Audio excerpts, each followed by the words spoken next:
How to fix ArcRaider's voice chat not working.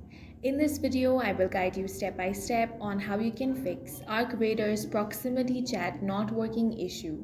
Now, the first thing you want to do is open settings on your laptop or PC, then go to privacy and security. Here, scroll down and find microphone. Make sure to enable that. Make sure to enable all of the microphone access below. Also make sure that you allow apps to use it. Next, you want to search for Control Panel. Here select Hardware and Sound, then select Sound. Under Recording tab, right-click on the microphone and make sure to enable that. Also set it as default device.